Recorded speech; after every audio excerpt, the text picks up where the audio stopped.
I'm currently scaling my agency really, really fast, and I'm making a lot of money. I'm getting clients, I'm getting appointments, and the main thing that kind of helped me is actually understanding the process of A/B split testing.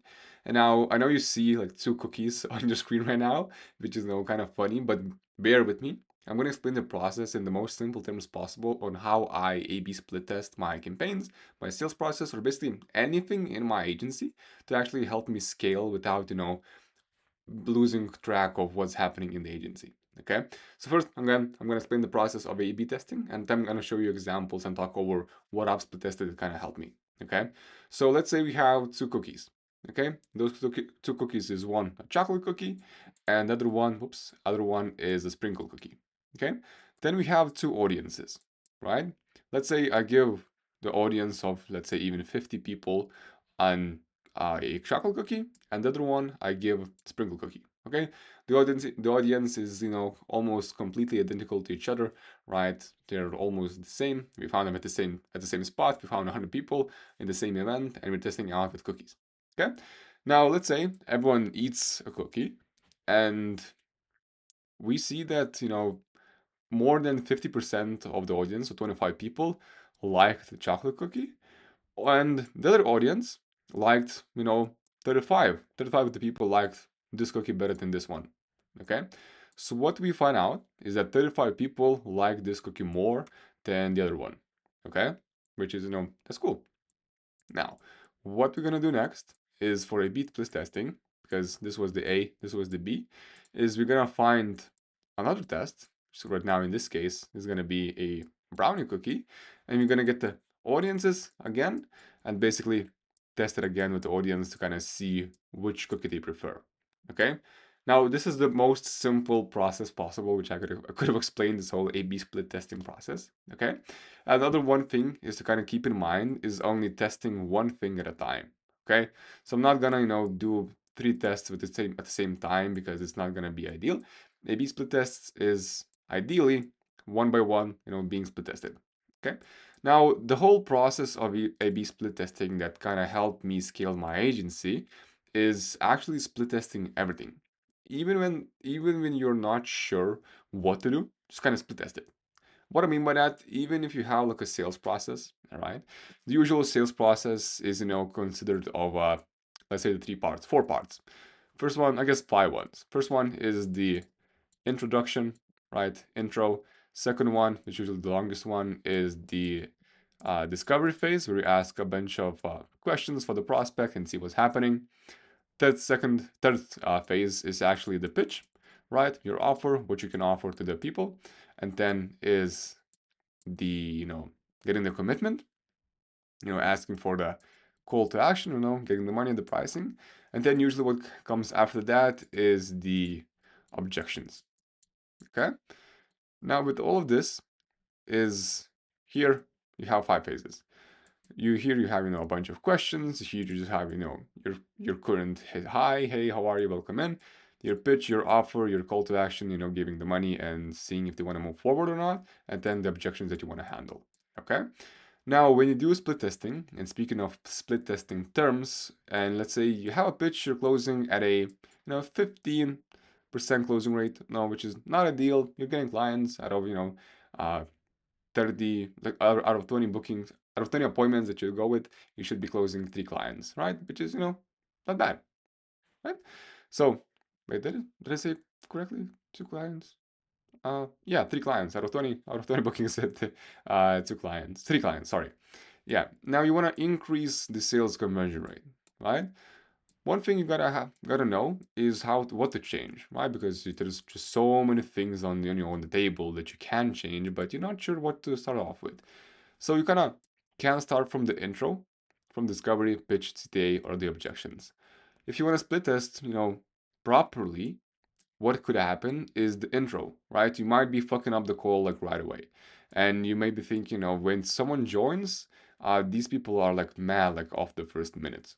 Okay, so this could be an issue with your intro. Now, the other thing is you might have a pitch, and when you're looking back at the recordings of your sales call, people kind of wander their eyes, they kind of get lost in the whole process. That maybe mean that your pitch is bad, which is, also an option. or your objections, you get a lot of objections.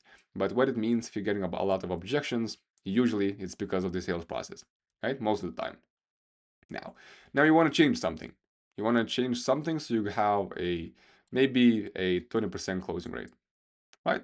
Which is, not a big improvement in terms of metrics, but considering, the amount of money you make, you'll be making way more because out of 20 appointments that we kind of mentioned earlier, you would be closing 4 clients, an extra few $1,000s a month, or maybe even more. Okay. So what you do with split testing, if you want to say you just want to split the intro, right? Just the only thing you split test. And if you're testing only one phase of it, you test only that. You do not change the intro and you do not change at the same time the CTA, let's say, or the pitch. If you're changing one thing, if you're testing one thing, test one thing at a time. So let's say for intro, the first, intro, usually you say, welcome in, right? Welcome in with a smile, right? And then you kind of go over the phase of, um, we do these calls just to make sure you know a fit. At the end, I'm gonna pitch you the price, and you either say yes or no to me. Okay, this could be your pitch, do your intro. Okay, which is test basically test A.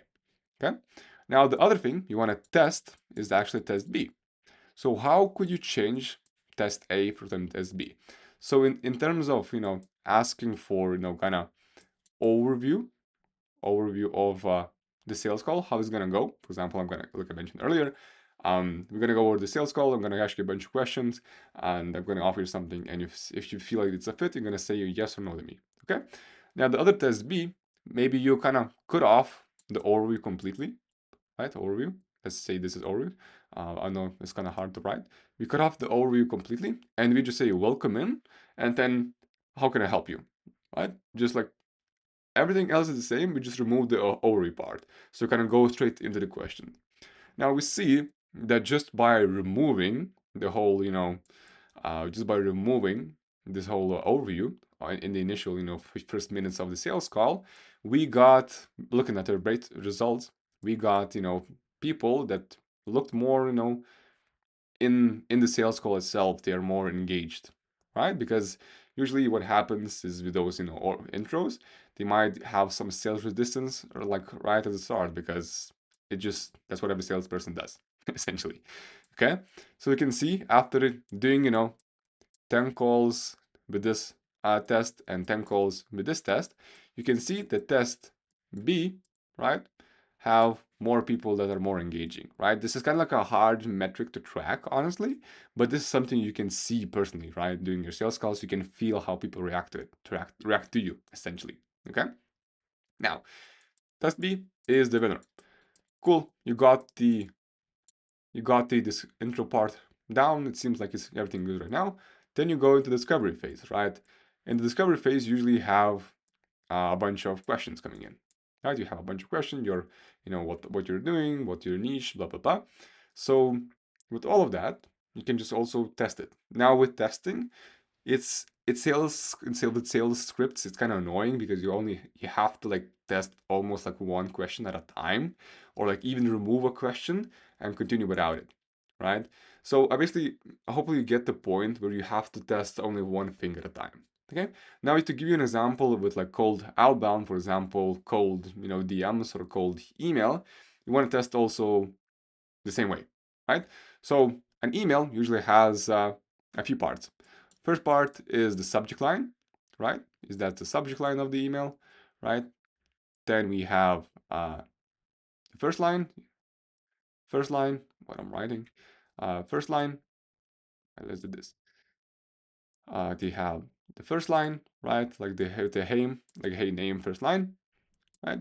Then usually, at least my structure is the offer, right? Then maybe the CTA. Other things could be the PS line, right? Postscriptum.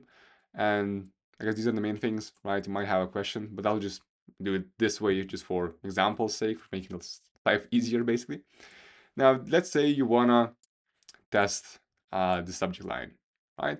So what you're going to do is you're not going to test the subject line as well as the offer, right?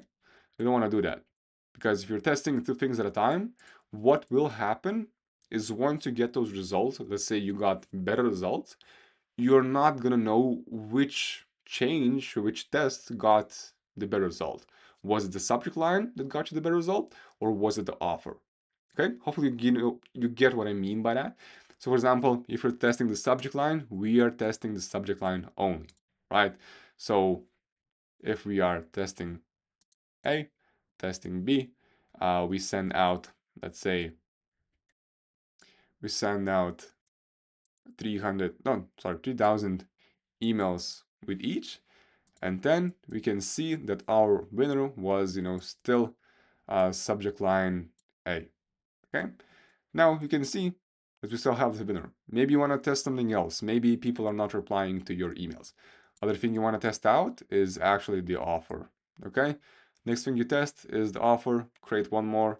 Create the offer, right? And then you can, offer A, offer B. Again, you tested for 3,000 emails, 3,000 leads, and you can see that offer B got a better result. Okay. Now this way, and this is how I test absolutely everything in my agency that comes into processes, there's something into variables, because that's how we want to do it to actually scale the agency, right? Because if you change a bunch of things once at a time, you will not know what caused the outcome, whether it be good or bad. You will not know what caused the outcome. And once you don't know what's happening, then you can't really have predictability. And once you don't have predictability, it's kind of hard to scale, right? So hopefully I made this as simple as possible. In simple words, you just test one thing at a time against each other around the same variables. You just have different outcomes. And once you get the outcomes, test other things. Okay, if you're not happy with the outcome, test for another phase. Let's say you weren't happy with the outcome. This subject line initially had 1.1% reply rate. This one had 0.8 because this was the loser. Okay, and after the test, it still has a 1.1, right? Which is not ideal. So what you're gonna do is again create a new subject line, which would be subject line C, and then test and see the subject line C maybe has a 2.5 reply rate, right? Which is again better. So that's how you test things. You don't go everything at once like a bulldozer. You want to test thing like on a precision type of level. Okay, so hopefully I made it as clear as possible and made it valuable for you. If you want help from me, there'll be a link down below. You can book a call with me or one of my outbound specialists. You'll basically able to have a chat, see if you can help you or not with your cold email or your infrastructure. And yeah, and also, if you want to join our free Discord community, it'll be again another link in the description. Join it and ask me any questions, and I'll be able to answer you anything. All right, appreciate you, and have an amazing day.